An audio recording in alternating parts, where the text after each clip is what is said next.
Hello and welcome to Nerdarchy. For nerds by nerds. I'm Nerdarchy Steve, and today I'm joined by this nerd. Awesome, except for tech stuff. The tech is a struggle the last couple times we've been on. Yeah. No, I think it's definitely me. So if in order for you guys to not have Robo Ted, I have to wear headphones when we go live. But I think my headphones died, and I'm like, do I even have something else that I can even use? So I had to pull out the old school Logitech after I found them and hope that it worked. And so far, so good.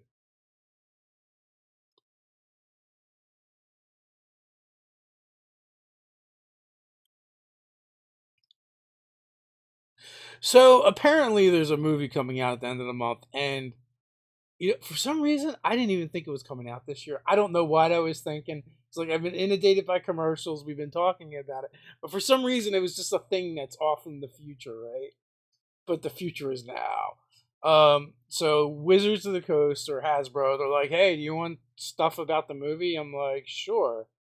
And then this like huge box showed up, so I was like, "Hey, we can open it up and show people, and Ted will pick through it, and the rest of it will go in the giveaway pile for you fine nerds." And in addition to that, also Wizards of the Coast had put up on the D&D Beyond site the Thieves Gallery, which is they basically statted out the characters from the D&D movie, and they use their likes the likenesses of the actors and actresses and the artwork and everything. So it's kind of a cool thing to go over as well. So that's free over on D&D Beyond if you guys have an account and wanted to check that out.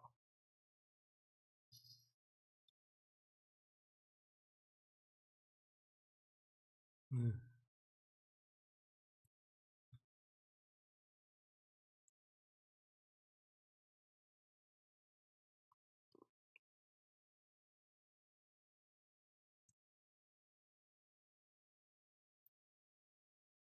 Uh, yeah. Well, there's that, but then there's also some characters have just magic items and stuff that I haven't seen. I was like, ooh, Darksteel, what's that? That sounds cool. If you wanna, I guess if you want to pull out our friend and have them say hello to everybody. Ted's about to disappear.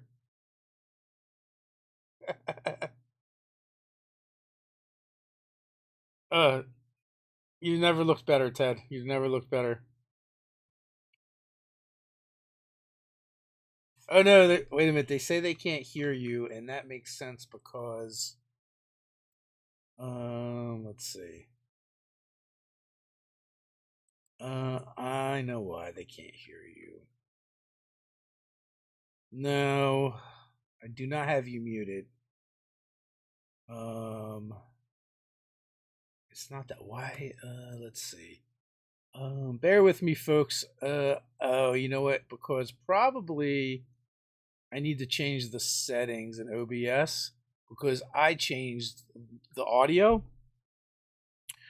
Um, so all right, get ready to do it all again, Ted. Take it from the top of what feeling this time. Yeah, so that was the box. That was the thing that they sent us, and we'll get more into it. But there's a cool card that goes along with it. It says, "Hello, friend. Embark on a thrilling adventure to secure the lost artifact."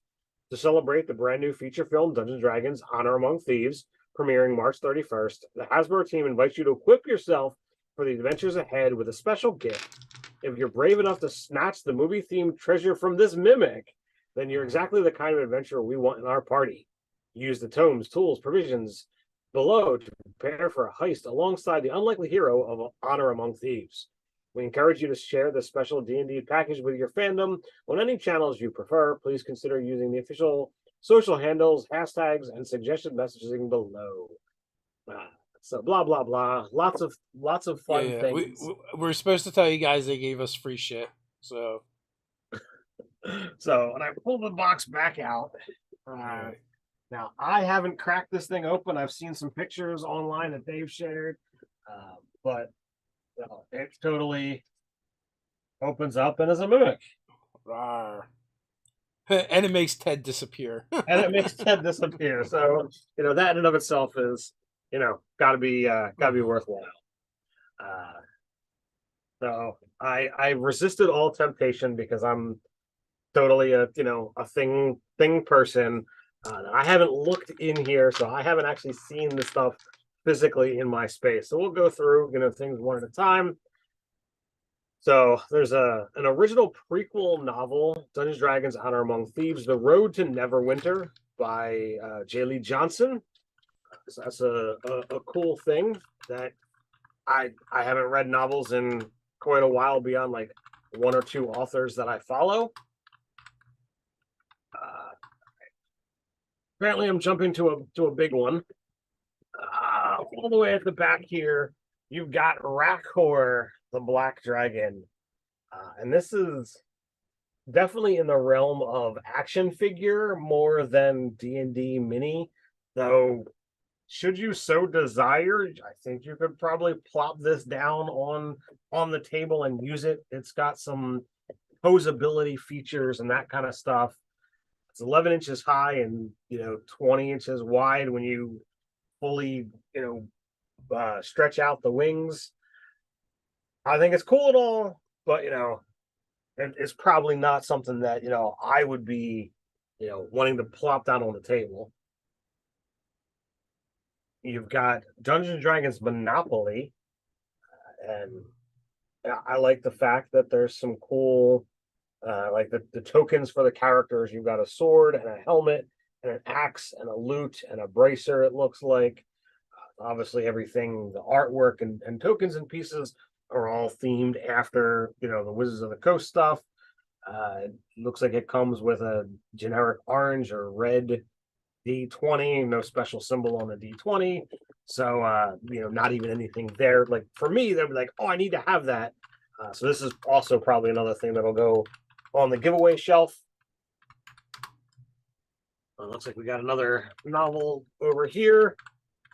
Druid's Call by E.K. Johnson. Another original prequel for the movie.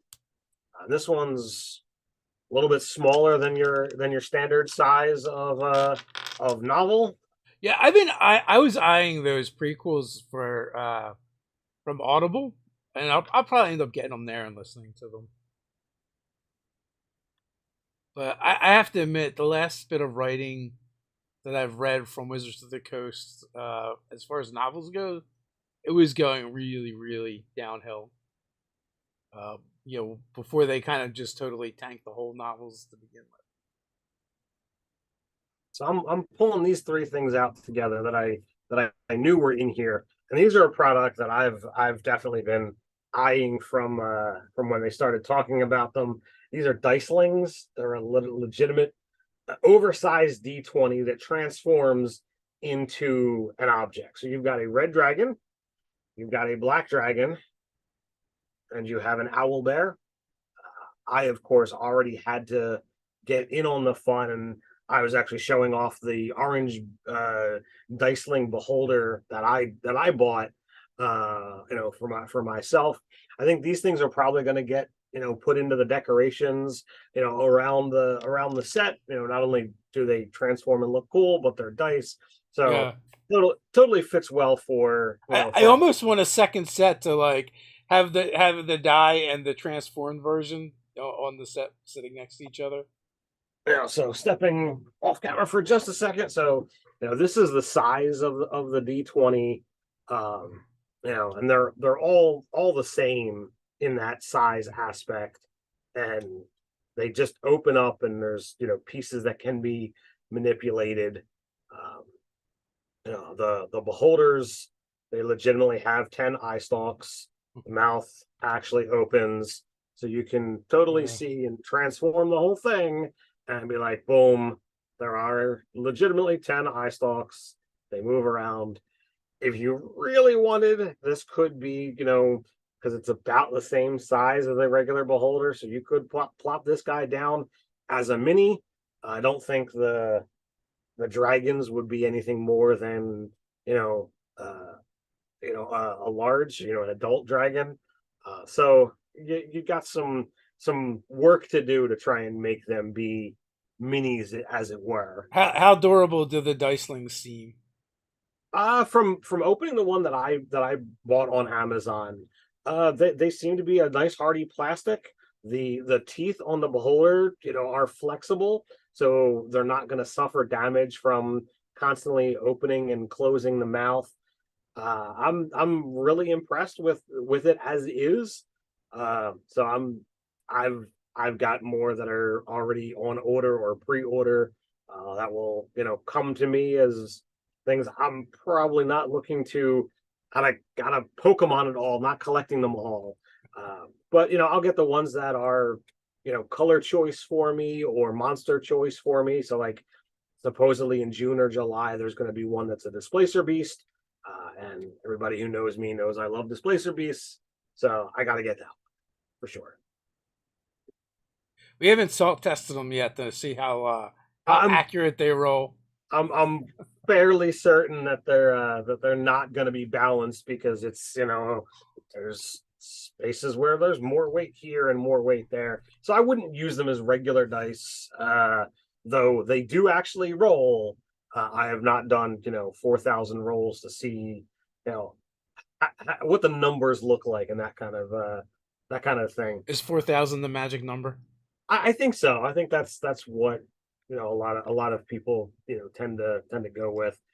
So you've got uh, Edgin or Edgin. I don't know how the dude's name is pronounced, but you've got another action figure. Uh, so this would go well with the black dragon. Obviously, they're not size proportionate if you compare them. That's where the acid comes in. This is another thing that I had seen, kind of advertised online and shared well before it showed up here. And this is a 7.8 by 7.4 inch gelatinous cube. So 19.8 centimeters by 18.8 centimeters. And it comes with a large selection of components, 3, 6, 12, 14 components that you can kind of like put in the cube, either inside or hanging on the outside, to make it, look far more three-dimensional than it is. And you can put the character, inside. Um, so it's fun. It's compatible with 6-inch figures. So therefore, your standard, um, your standard action figure is gonna, could work well with this should you so desire. It's a cool display item. If you want to have an oversized cube, the stuff is not going to fit well, unless they're coming from straight up giants. Yeah. But you could totally put the massive cube on the table and use that as a mega gelatinous cube. Uh, oh, I had seen these and I wasn't exactly sure what it was, but Oh, the chocolate bars. we got Mimic's Mystery, a milk chocolate mystery flavor. It just says roll the dice. Um, so I don't know what the options are, for what it could possibly be. So maybe we'll each take one and do a live taste test on a future edition. Then you've got a Dungeons Dragons Honor Among Thieves collector's bag clip, and it looks like you've got 2, 4, 7. Looks like there's 9 different options as to what's inside.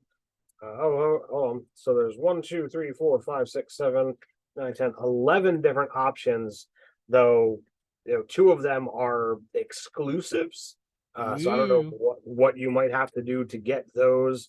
I'm guessing based on what I'm looking at, A is probably, the black dragon or a blue dragon, but probably black, because we've already seen that there's black and red themed within the movie. An exclusive Is D. does what is it like the silhouette? Yeah, you got just a silhouette. Is the Uh, silhouette chunky? the silhouette does not look chunky, whereas Yeah. like Themberchaud is totally a chunk. Um, with these kind of things, I'm always more interested in the monsters than I am the Mhm. individual characters. Uh, so I would put this in the giveaway pile unless it was like, oh, guaranteed to be the black dragon or the Yeah. owlbear. But like, yeah, it's not really for me. Yeah, I think the only thing that I was kind of interested in us keeping just to put on the shelves is the dicelings. And then this is something that before, again, yet another thing that I saw before the the box showed up. This is a like Nerf crossbow that's stylized like a dragon. And I seen a couple of different options, and I thought this one was the coolest of the things that were out there. So Yeah, this is based off of Themberchaud, which I'm guessing has to do with the movie, but it comes with a standard 6-inch darts. Um, I think the 6 inches is the mega darts for these guys. I've dabbled with some Nerf stuff for a while. We own probably way more than we should. Uh, so this is probably something that my family is going to try and claim because my son really digs Nerf. And once you start combining Nerf and dragons, you can't get anything cooler than that. And I do believe that is the end of the box. Uh, I think so too. Yeah, it's cool. Honestly, I'm not.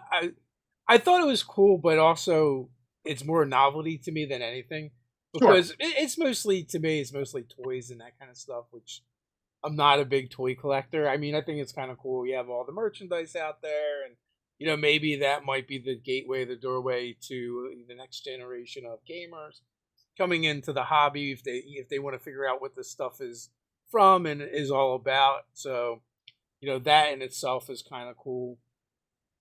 Um, And that's the angle that I'm hoping that they're looking at or that they're going for, so that the hobby does continue, so it brings in the next generation. Um, the thing that I look at here is pardon me, it's a wide variety of stuff that is showing up. You've got novels, you've got candies, you've got the dicelings, you've got the Nerf gun, you've got the action figures, you've got the decorative clip. So there's things that are for display, there's things that are to play with, there's things that are to read. So it's a wide array. So they're tapping into multiple markets to help promote this movie that comes out in what is it 3 weeks, 2 weeks. yeah, at the end of the month, it's coming soon. I honestly, the thing I'm most impressed with, uh, is the box. To be The box is cool, and I don't want to I don't want to part with it, but I don't know exactly where it's gonna live. go. It's Yeah, obviously yeah. too big to put in this space here. Yeah, Uh, it's not going to fit on the set, that's for sure. that is absolutely for certain.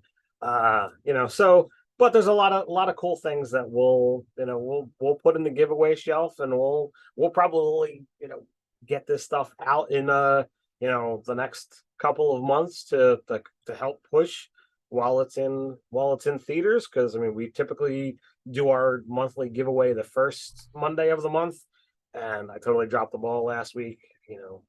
And yeah, didn't have the stuff ready. I do have it to do announce tonight. So I'll ask that question: do we want to toss one of these novels in with the works, or with something else? Oh, we could definitely do that. What do you think, chat? Should we toss in one of the novels to someone who's already won? Right, that's what you're saying. Yeah, yeah. And if so, which novel do you think we should send them? So Uh, again, there's Druid's Call and The Road to Neverwinter. hmm. Um, yeah. And since we're talking about the giveaway, uh, we're gonna give a copy of the new book, Keys of the Golden Vault. This is one of the regular edition covers. We will have another one of these as well as a special edition cover that are going into our giveaway shelf. And then our friends over at Free League, I've sent some stuff from the ruins of Saborium. And you can see it clearly says 5e at the top, so it's compatible. So we've got Call of the Dark, 2 adventurers suitable for levels 8 through 10, as well as 7 adventurers suitable levels 1 through 8, and that's just an adventure compendium. And then I'm throwing in there a little extra from Morkborg called I Know. So we've got all of that going out What is to that? It looks like a CD. What is it? so it's just a little box set Okay. that's designed, and this was in one of their more recent boxes, and I just kind of like grabbed the whole cloth to add in, and I honestly didn't even look at I Know until just now. Oh. I thought it was like part of the ruins of Symorium. So but you know Cool. Uh, so Tally just says yes. I think whatever matches the prior prize better. so So you got them in front of you. What are you gonna throw in there? so I think there's a nice little swath here. So I'll just throw the one that's on top. Druid's Call. It does appear to be more of a young adult novel. Unless you want me to toss in Road to Neverwinter, and then I don't know. Your call, Dave. Druid one's fine. They're probably both young adult novels. I would guess just from the movie or whatever. Because it'd be weird to do one prequel as a young adult and the other one not. I don't know, but who knows? Who knows what they're doing over there at Hasbro and Wizards of the Coast? Well, either way, we've got a large selection of awesome So, stuff. so who won that? So pull that up here. So I don't understand why so many people sign up for things with either not a full name or whatever have you. But the person is just gave us the name Tony. So if you happen to sign up with Tony at a Yahoo address, there's a chance it's going to you, and I'll wind up contacting you probably upon the morrow with your stuff, and just ask for an address and be able to say, hey, give us your deets and we'll send it out your direction. Cool. But it's also Dave's month to run the fan game. And since I've got this sheet pulled up, I'm just going to go ahead and deliver that information. Meanwhile, Dave can look at his calendar and see whether he's got an idea of when that fan game is gonna run. But we've got Xander, Darth, William Jarvis, Ramsey Fever, Austin Sanders, Jaden Hunt, Josh. It's either Lige or Lige, Ryan, and Christopher Ring. And if I mispronounce any of those names or what have you, it is merely because I'm a moron who's not as culturally well-rounded as I should be. Yeah, I think I'm gonna have to shoot for a Friday or a Saturday game. When I send out the email, I'll let you guys know which it is. Unfortunately, my schedule isn't as flexible as it used to be. I used to like doing Sundays, in the middle of the afternoon. Yep. Kind of hit the most time zones at once. Yeah, it's weekend, and you've got more things to be able to fiddle and play with, and now it's not as easy because now you work. So Yeah. So it's a little more finagling. So with that, like we had mentioned earlier, the Thieves Gallery is up over on D&D Beyond. If you want some, more stat blocks to throw in your games, NPCs to add to your games is right from the movie. I believe what do you get? You get 1, 2, 3, 4, 4 heroes and a villain. Yep. No, you Or get seven. no, that's not right. I can math right. You get seven stat blocks to be able to Yeah. play with. And I'm obviously I don't know all of it, but I'm guessing it's six heroes and a villain. Yeah, that's what it is. Because the villain is like a challenge 15, Red Wizard of Thay, and they just get once a day. They just can do swarm of meteors. Well, why not, right? And which I mean, we kind of saw that in in the trailer already. Yeah. What looked like meteors for him. But so that's just something, and it appears to just be the spell. But there's some interesting things. One of the things that I thought was kind of cool was the druid actually has claw attacks. Yeah, that was one of the things that I was going to call out is they've got shaped claw, melee spell attack +7, reach 5 foot, one target, hit does 1d8 +4 damage, which that in and of itself is like, all right, where is that coming from? This is the shaped claw is essentially a +1 weapon because they're allowing it to be at a +7 to hit. Now their strength is a +1, their dex is a +3, and their proficiency bonus is a +3. So the numbers aren't adding up. Yeah. Or they're looking at it as it's a spell, even though it's a melee attack, it's a spell thing. So maybe it's more like a cantrip kind of deal, and it's based It's off of her wisdom. it is based off of the wisdom because of it. It's because it says a spell attack. So at that point in time, you've got a melee attack that's spell based and therefore based off of the 19 wisdom that she has. All right, that's kind of cool. You've definitely seen flavored throughout a lot of the 5th edition material that there's ways to use most of your stats to attack with. So it's not anything new that we're seeing. Also, one of the things with these stat blocks, I don't know if you picked this up, but a lot of them, if not all of them, have multi attack, and if they're spellcasters, they can replace one of their attacks with a spell. Yes, I was going to go there as well. That was one of the things. I was like, wait a second, I can if you're looking at Doric, and this was the one that I spent the most amount of time looking at. Yeah. Because I saw so many differences. But it's like, multi-attack Dork makes 2 shape claw or sling attacks. She can replace 1 attack with a use of spellcasting. And spellcasting, they don't have the slots for NPCs anymore. They can cast these spells X amount of times. So at will, animal messenger, beast sense, or speak with animals, twice a day for each, cure wounds, entangle, fairy fire, and thunderwave. So very, very druidy. I mean, it's really only like it's only like a 4th level caster, right? Fairy fire is 2, cure wounds and thunderwave are 1. Is entangle 2? No, I think entangle's 1 too. So that would be essentially 6 first level spells that they would be able to cast, and 2 seconds. So that's really only a 3rd level caster with some extra 1st level spell slots.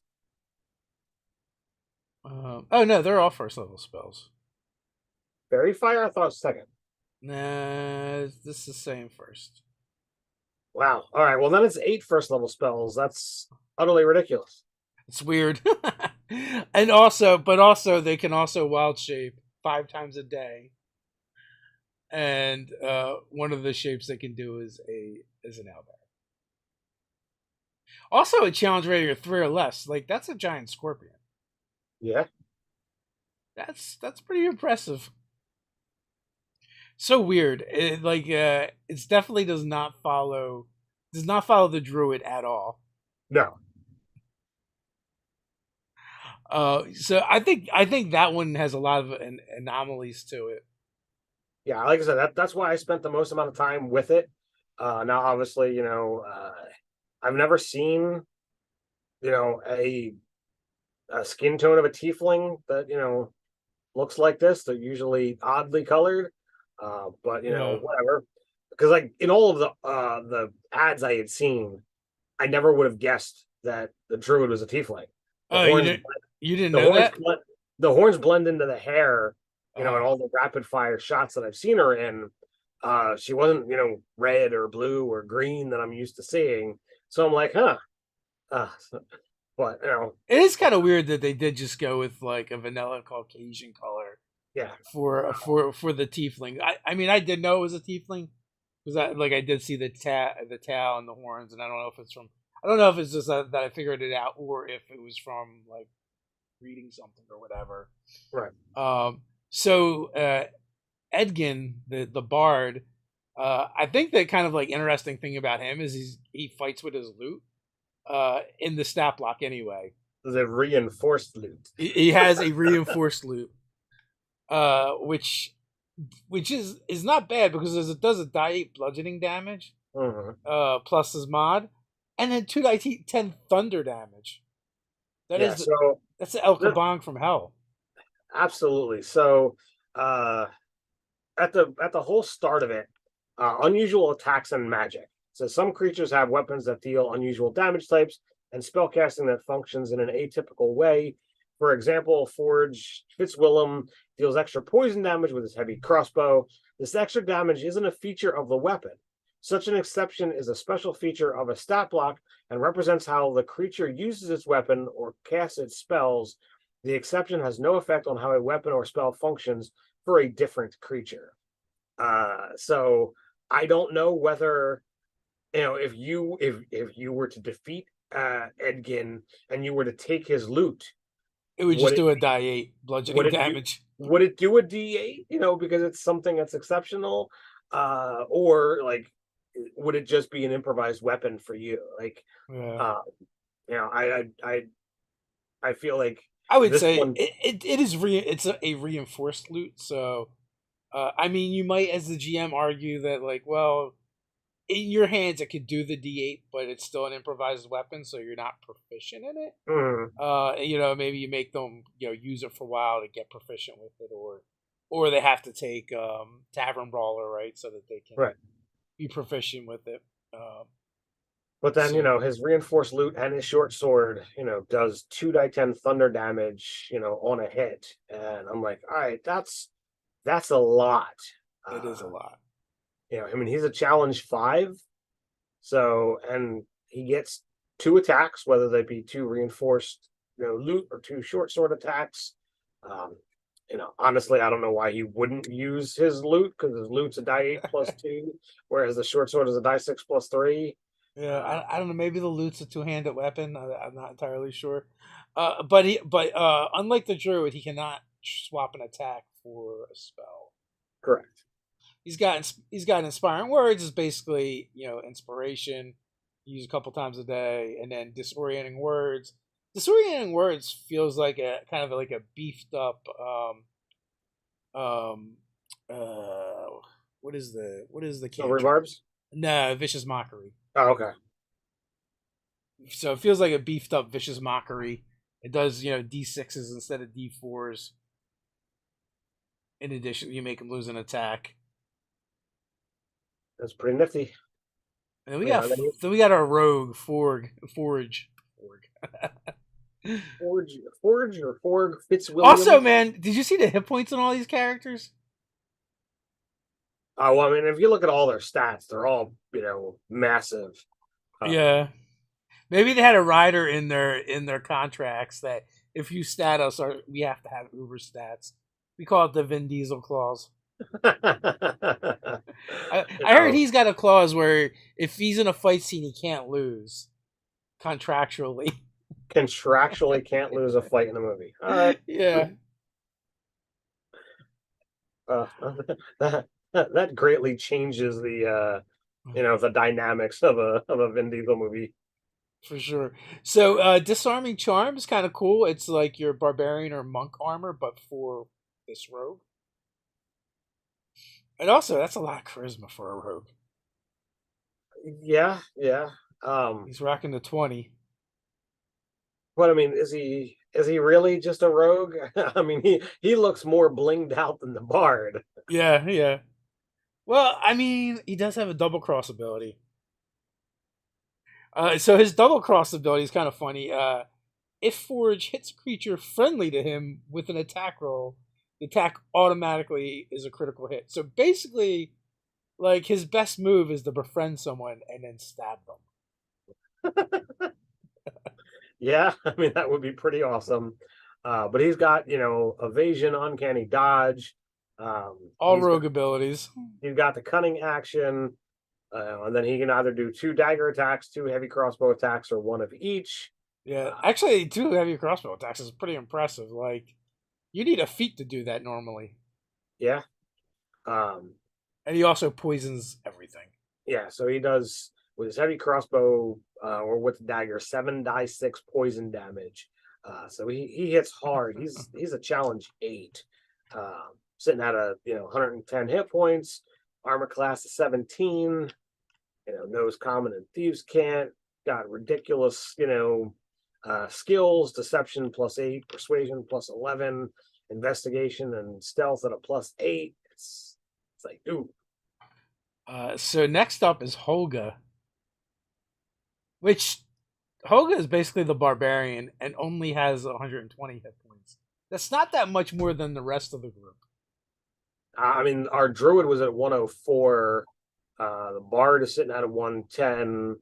The rogue is sitting at 110. So No, yeah, yeah.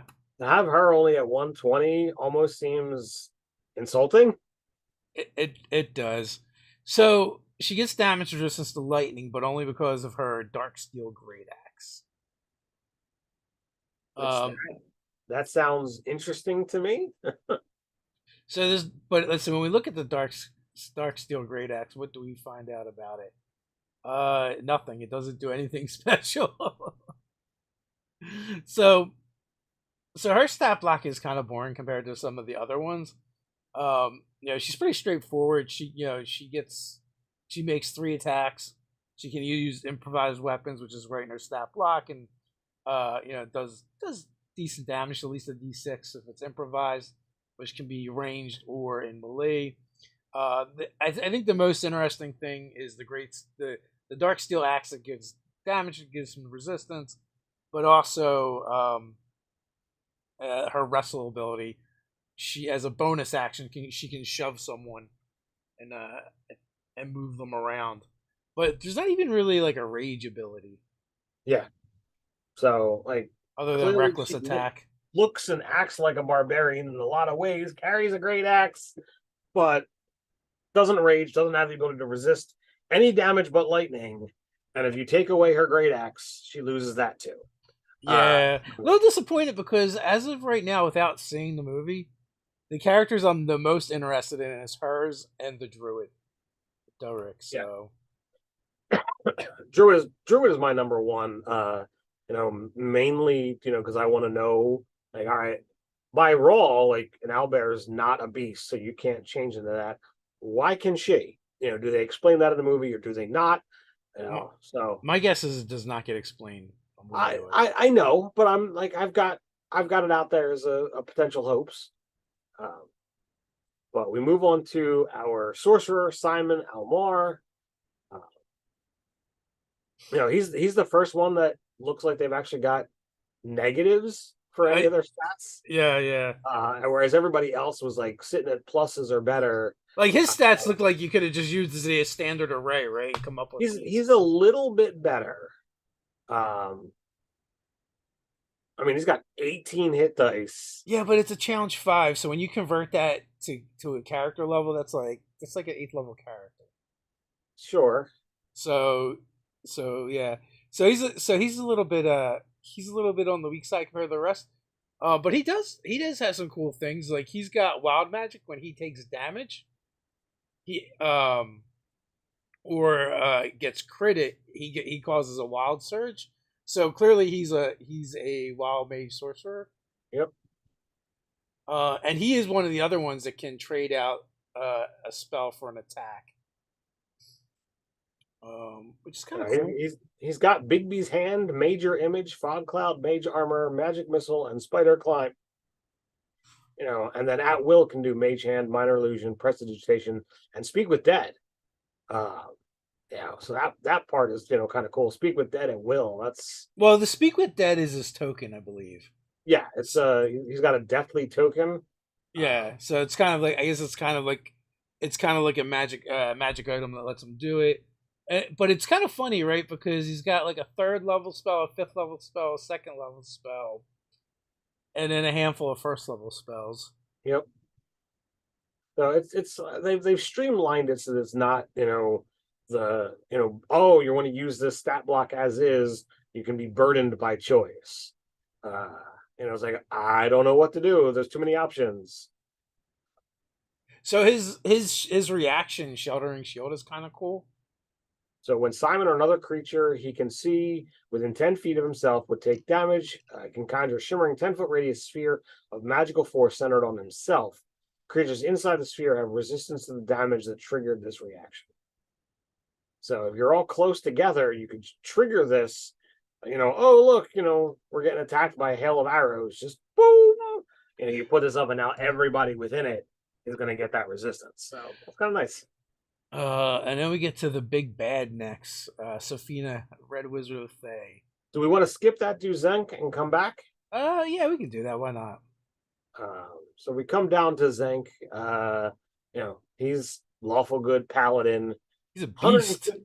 157 hit points. So we're talking 37 higher than the barbarian. But he's also the highest challenge. He's double the challenge. So here's your big boy. Immunity to charmed, frightened, poisoned. He knows Thayan. So that's interesting. He can make 3 dagger sword attacks and then use his dagger sword flourish. He can replace the dagger sword flourish with a cleansing touch if it's available. Well, also, you kind of skipped over his aura of protection, which just gives advantage to all saving throws for him, and if you're within 10 feet of him. Yeah, that's potent. Choose the attack that corresponds to dagger sword's current form. So it could be a long sword, a short sword, and dagger. So there's some fun things that are here. The dagger sword flourish, can either be a long sword or a short sword and dagger. So he gets different things depending upon what formation his weapon is. And he always just does a die 12 radiant damage, so basically he just always smites, but right. It's like a smite and a half. But his smite is better. It's a D12 instead of the usual D8. Why break that mechanic? I don't understand. Yeah, well, I mean, maybe they didn't want to do 2D8 and 1 wasn't enough. Because it's also like it's not a finite resource. It's just every time he attacks. Now the abilities that he gets from his dagger sword flourishes are kind of cool because he gets them, for the long sword form and the short sword and dagger form as well. So if it's in longsword form, Zenk magically detaches the longsword's blade from its hilt, launching the blade at a creature he can see within 30 feet of himself. The target makes a DC 16 Dex saving throw. On a failed save, the target is impaled by the blade, taking 3d6 plus 4 piercing damage and is knocked prone. At the end of the creature's turn, the blade magically reattaches itself to the hilt. If you go with the short sword and dagger, he lashes out with both weapons. Each creature of his choice within 10 feet of him has to make a Dex save. On a failed save, the creature takes 7 piercing damage or 2d6 piercing damage and has disadvantage on attack rolls until the start of his next turn. On a successful save, the creature takes half as much damage and suffers no other effect. If he uses his cleansing touch instead of his flourish, Zenk touches a creature within 5 feet. The target magically regains 6d8 hit points and gains the benefit of a lesser restoration. So much better than a lay on hands that he apparently can do this every round. Well, no, it's once a day. Oh, okay. I'm sorry. So not really. I mean, because he's a challenge 10, so that puts him at a much higher level paladin wise. Yeah. So it actually might be like kind of a little bit of nerfed, except for the fact that you gain the lesser restoration in addition. Right. Yeah. So lay on hands has the ability to do multiple things, but you can't usually do all of it at once. Yeah. You can do healing or you can remove a condition. So all in all, I think he's kind of cool. But he's not done because he also has a dagger sword shift. As a bonus action, he can change the form of his dagger sword, choosing it to go to a long sword or a short sword in one hand, a dagger in the other. So you can kind of like trade back and forth as a bonus action if he so desires. depending on what's needed. Yeah, so I thought that was kind of cool. So next up is our big bad. Sophina. So this is, as Dave kind of pointed out, a red wizard She's of really good clay. at all saving throws. Uh, Well, not really good, but she gets a bonus to all of her saving throws. I'm guessing she's got like some kind of like item of protection. She Because does. It's down below on their special equipment. yeah, because it looks like she just has a +1 on top of everything that she wouldn't have proficiency with. Um, she's got a proficiency modifier of +5, and that adds up that she's got intelligence and wisdom, which wizards typically have, so that totally makes sense. Resistant to necrotic damage. Yeah, special equipment. Sphena wears a magic robe that grants her a +2 bonus to AC and a +1 bonus to saving throws included above. So basically, some uber robes of protection. Excuse me. She's got a necrotic strike, melee or ranged spell attack +10 to hit.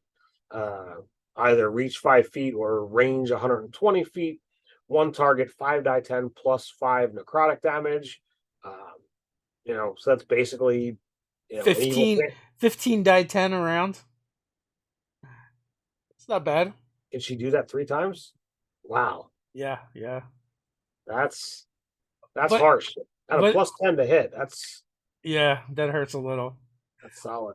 Yeah, her spell DC is an 18, so no slouch there either. Um, and time stop, finger of death, Edward's black tentacles, thunder wave, Luke's resilient sphere, mage armor, dimension door, Bigby's hand, bestow curse, mage hand, message, prestidigitation. So she's got some spells to use, and also once a day, just in case all those necrotic strikes weren't enough. There's meteor swarm. So magically calls down a meteor swarm that detonates in 4 40-foot radius spheres. Basically it's meteor swarm, each one centered on a point she can see within 1 mile of herself. The spheres can overlap, but each creature in one or more of these spheres Don't makes a die. dex save, taking 10d6 fire and 10d6 bludgeoning on a failed save, or half as much damage on a successful one. Creatures in multiple spheres take the damage only once. No overlapping to just utterly obliterate an opponent. Yeah. Well, I mean that's the same way meteor swarm works, Right, but right. but this is much different because this is a swarm of meteors, Yes. not to be Yeah, confused with meteor swarm. right. And as a bonus action, she can just summon a wraith. Once a Boop. day, summons the spirit of a Thayan assassin, which appears as a wraith. Summon a wraith appears in an unoccupied space within 60 feet, and it obeys her. The summoned wraith takes its turn immediately after. It lasts for an hour, or until Sophina dies, or until Sophina dismisses it as a bonus action. So, So, one of the fun things about this kind of stuff for me as a GM is I like it when they do unique NPCs and unique abilities instead of just trying to straight up emulate character classes. mhm. Um, Plus, as a GM, it just gives you something extra in your toolkit where you can just start popping out certain abilities that you haven't seen before, right? That you can start incorporating into your monsters or your villains, or maybe even into magic items to give to your players as a reward. And I look at like, to me, with what's here, Safina and Doric are the most compelling stat blocks to Mm. me. Doric being able to essentially what looks like casting 3 cantrips. That's pretty potent to me. Like at that kind of level, like okay, yeah, um, uh, Firebolt maxes out at 5d10, and she's doing 5d10 3 times around. No legendary actions involved. It's just like, nah, I'm bringing the heat. In this instance, it's necrotic as opposed to the fire damage. So I find that part interesting. And that's And 96 points of damage on average, right? right, If all three hit with a +10, you got a good chance of hitting. absolutely. I mean, you know, you don't frequently get characters well above a 20 armor class. Um, and like, okay, well, if you got a 21 AC, I mean, that's Oh, still only a 50% chance of not hitting. Uh, I'll take those odds. yeah, it's not bad at all. Well, I would say too, like Forge, had like his double cross ability is kind of interesting and disarming charm. There are things that you could definitely incorporate into your games, into your characters. Sure. Dork, as you mentioned, already has some things, but Simon's got some things going on too. That sheltering shield is a really cool idea. Sure. All Uh, right. I'll give you that one. it's a nice, it's a nice alternative to just the shield spell, and also like it's cool because it creates a little force field. It can be collaborative. It can work, uh, for your allies as well as yourself. Um, and also like it doesn't just require you to trigger it, but also I like the way his wild magic works, so that like when he gets hurt or when he takes damage, you roll for a surge. Right. So like to me, that's kind of fun. Yeah, I mean those kind of things always get to be, fun and compelling, if used well and what have you. But with surges, it's always a gamble. Like, oh, uh, I unknowingly cast fireball centered on myself. Sorry. Oops. Yeah, I like that. I think most people that play chaos sorcerers, that's what they're there for. For the wild magic sorcerers, they're there for fireballing themselves or turning themselves into a potted plant. So Tally's saying don't hate on successful rogues. I'm not hating on any successful rogue. Um, it It, just is what it is. it's okay to hate on successful rogues. It's fine. So I'm always looking to see what Wizards is coming up with next, because I use these new abilities, as you kind of pointed out, as springboards to be like, oh well, what might I be able to make that's inspired by those kinds of things. Um, I like to look in new directions to say, well, so that if I'm making something, for whether it be for a product that we make or for a straight up interesting game at my own home table, I want people to be like, huh, how did that happen? How does he do that? There, so stuff like this is definitely like a fun crossover anyway. That you can take the stuff and incorporate it into your games, or just it's a cool way to hype up the movie that's coming out. I've got way more higher expectations of this one than I did the original D&D movies. So we'll see, but it just might be we have further to fall now. Well, we don't. I don't think we've got a Wayne's brothers in it. We don't, but no hating on the Waynes brothers. I'm a huge Living Color fan. There's only so much you can do with that script I and story and effects. so I have high hopes. I in preparation for the announcement of Honor Among Thieves, I did recently go back and rewatch, as painful as it was, the original D&D movie. Oh, why do you hate And yourself?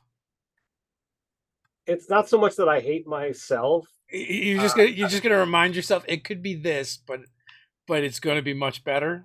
We already know the special effects are going to be so much better. Yeah. And I haven't seen any drama moment that's been advertised yet, and they're really, you know, they're the trailers that I've seen have really pushed. Hey, look, you want the D&D elements for the D&D players. You see the owlbear, the gelatinous cube, the displacer beast. You see a dragon. You see magic. You see another dragon, You and know, then it's another like dragon. it's like, all right, you've got stuff that's here. Are we going to have a war of red dragons and gold dragons against each other? I pray not. No staves of dragon control that were in the last one. Well, I mean, if you're a Dragonlance stan, that's kind of what you want. But that being said, it also wasn't done well. So Hmm. and I imagine the budget for a movie with that many dragons would be freaking insane. So no War of the Lance for you, my friends. Ah, it is what it is. I mean, the dragons were CGI'd poorly, and just the sheer. Let's just send them against each other. Like, come on, man! If dragons fight over top of a city, that city's gone. Like, they're gonna get nuked. It's just how it goes. I'm just still hoping that the end credit scene is like people sitting around the table and be like, same time next week, same time next week, or whatever, I mean, I can hope, but I would not make that bet. Yeah, it's gonna be a Critical Role cameo, man. They're gonna be playing at the end. I mean, that would be cool. But like I uh, said, I don't have in any way, shape, or form, you know, I don't either, but at the same time, you're kind of like, how could they possibly have missed this opportunity to do something like that? I mean that is the goal. That's going to sell the most. Maybe they couldn't afford Critical Role. We're gonna have to just settle for Chris Pine. I mean, there's that element as well. I mean, I like all the memes that are out there talking about like all the NPCs should be played by one actor. Yeah, Uh, yeah, or have someone dying, the actor just plays someone else, the new person to show up. yeah, that kind of stuff would be a lot of fun. Um, But we already have the gamers for that kind of stuff. sure, but I mean, as awesome as the gamers was, like, it's not as big as the name D&D, and there's probably loads and loads of And you also, I suspect their budget of $3 is much different than the budget that they threw out for this movie. So yeah, I would say that between the gamers and Honor Among Thieves, the budget would be vastly different. Um, but if I don't think there's a huge number of D&D fans, especially now, that even know what the gamers is. So like that should be something that, hey, if you're hearing us talk about it and you've never seen it, do yourself a favor, go check it out. It's worth it. yeah, Dead Gentleman's Company. Company. Like, there's another word in there. I don't know what it is, but if you search it on the interwebs, you will probably find the gamers, and I think they have two of them. I think there's two. I know there's at least two. I don't know if there's a third, but they're an awesome watch, and they play up the angles of telling the story, but like there's also characters at the table, and you see that interaction as well, which is what Dave was getting at and really wanted for the actual D&D movie, because that sells what D&D is. Yeah, well, I mean, there's another movie out there of Dice and Men, Hmm. which is a really good movie, and they do a lot of that, and it's more about this. It's really more about the relationships between the characters out of game, but then like they kind of like the real world relationships and problems kind of bleeds into the game. So it was a very cool way to do it. Also because like to some extent or another, if you've been playing this game for a long time, you've definitely seen that kind of stuff happen to different degrees, right? Whether it's Right. like two people that aren't getting along or arguing, or you know, two people that are maybe spouses or partners or whatever, and next thing Relate you know, their characters are bickering and fighting in game. relationships, born Yeah, or die, because of actions at the table. yeah, It's all kinds of craziness that that can happen. yeah. I feel like we watched the gamers instead of playing one time. Like maybe it was one of the times like we were short players or whatever, and you're like, I got this movie. That's entirely possible. I mean, as many sessions and get-togethers that we've had, it's Yeah. it would not surprise me if that happened, but I don't recall that something like that actually did. So we played this week, and I thought we were going to end up with a TPK. Uh, Uh, I only think one person was going to die, because maybe two, but I don't think most people were thinking that this was going to be a fight. Um, yeah. Although, like, So we have an NPC that kind of like screwed over the party, but it was really their fault because one of the players they tried to search the city for a magic items dealer, and because of who their character was and what they were doing, I let them roll, but they rolled with disadvantage and rolled double ones. And I was like, oh, double ones, you absolutely find somebody. So So they found this the, back alley Rashaska that was just posing as a Lenin that traded the magic items for magic items. so we had a +2 Rod of the Pact Keeper, and he traded us a Stone of Ill Luck and a Hellhound Cloak.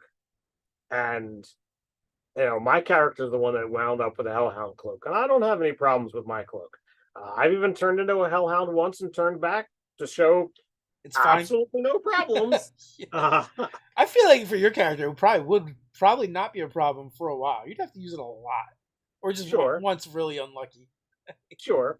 Uh, and something may or may not eventually happen, but I suck it up and I read what it was, and I'm like, all right, you know, there's not a whole lot of reason for me to turn into the Hellhound because I don't get to use my spells when I'm in that form. Yeah. But I'm totally playing into the well, it's a fabulous cloak, so of course I don't want to part with it. And anybody who tries to tell me I should is like, no, just come on, move on. You're just jealous. But the other character who got the Stone of Ill Luck, like he's made like it was made known to him that the stone is not functioning the way he thought it was supposed to. So then it's like, oh well, we need to go talk to this guy, and we need to get our money back. Essentially, we need to have him take the stone, and it wound up being this whole back and forth thing. And then vows were made, and he's like, all right, well, we're gonna throw down, and like the party all rolls initiative, but I'm pretty sure 4 out of the 6 of us were like, yeah, we're just gonna walk away. Uh, I was like, all right, I'm waiting to see what the boss does. I think only Scott and Mark, I think we're honestly looking to take this guy on. Yeah, it would have been interesting. Although, after the next encounter, I was like, oh, you guys do a lot of damage. So I think it's possible that the between the party, not myself because I couldn't do anything to him, could do enough damage to bring him down within a couple of rounds if they hit. But you've got the problem of, charm person and dominate monster and, or dominate person. Like he's going to be having us fighting ourselves. Yeah. And with as much lack of mental prowess as the party has, being half the party are essentially barbarians. All of us are morons. I'm pretty sure those things we would be failing those things like crazy, and we'd be having to fight ourselves. So yeah, So death would happen. so one of the big problems with the Rashaska, having looked at it, is they have almost all their spells are concentration, Hmm. which is pretty pointless. Yeah, For so this is a really badly written stat block. So I'm gonna have to go back and tweak him a little bit. sure. And I mean, I absolutely love Drift Shadow Mane. Yeah, Uh, yeah. I'm, I honestly, as evil as a person as he is, I honestly hope that He's more of a prankster than evil. I hope that we continue dealing business with him and Yeah. what have you, because honestly, from Vel's perspective, it's not a bad guy. I've got a great cloak, and I haven't seen anything about my Yeah. cloak that could possibly be cursed.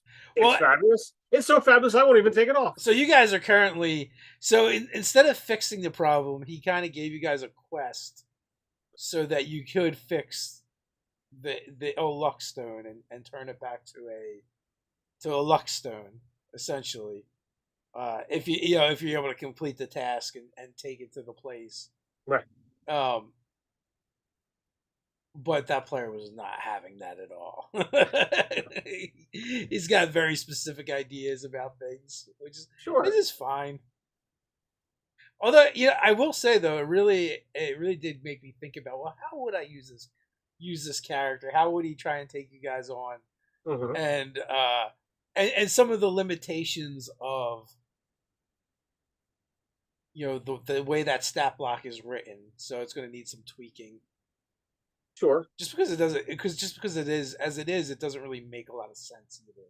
Well, I mean, if you're gonna use a character like that, I would really feel, um, do the character justice and make a unique Rock Sasha, and make the tweaks and makes the twists so that you've got something that's fun and interesting. And every stat block that's in the books, you can easily do that and make something unique and make that more fun and more interesting to be able to use, so that you've got the ability to have them stand out and be memorable. So I'm all for it. Yeah. Although, and like, I guess like against your party or Rashaska, it's a double edged sword, right? Because your party isn't very magic heavy, so the Hmm. fact that they're immune to magic doesn't really affect you guys that much. But on the other side, they do a lot of charming and dominating, and charisma and wisdom saves isn't going to be the best for your party. Oh, you would do all right with a charisma save. Yeah, yeah. I would be pretty. I mean, he's got a high DC, I believe. Yeah, Um, but it was an 18, I believe. yeah, Uh, so like, I still have. I got a 55% chance of passing that save, um, if I recall correctly. yeah. But I also feel like that kind of villain would be less likely to try and dominate your character, just because you're the least threatening to them. And until I twin a haste. Well, there's that. But there's another way to do. There's another way of dealing with that. Yeah, I just probably got a counter spell or something in there. No, just make you lose concentration. That's way better. Sure. So that those two characters lose their next round. I don't know. We'll see. Hopefully, it won't happen for a long time. It'll be fun when it does. I'm hoping it doesn't actually have to ever get to that point, but if it is, it Yeah. is. But the way our party rolls, we do what the boss says, and now we've got a unspoken element where there might be some uh quest for change of leadership. So we'll see what happens. Always keeping it interesting. Well, with that, it is just past the hour mark, so we're going to head on out. But thanks for hanging out with us. We'll be back on Tuesday night for some Zoo Mafia, so come and join us. In case you haven't noticed, these live chats are sponsored by Easy Roller Dice. You can find a promo code down in the description below to check it out. You can also find a copy of the Zoo Mafia rules. You can download them for free. It's the quick start rules.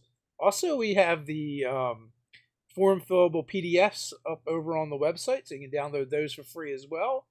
I'm really happy with how they came out, so go check all that stuff out. And until next time, stay nerdy. Ready?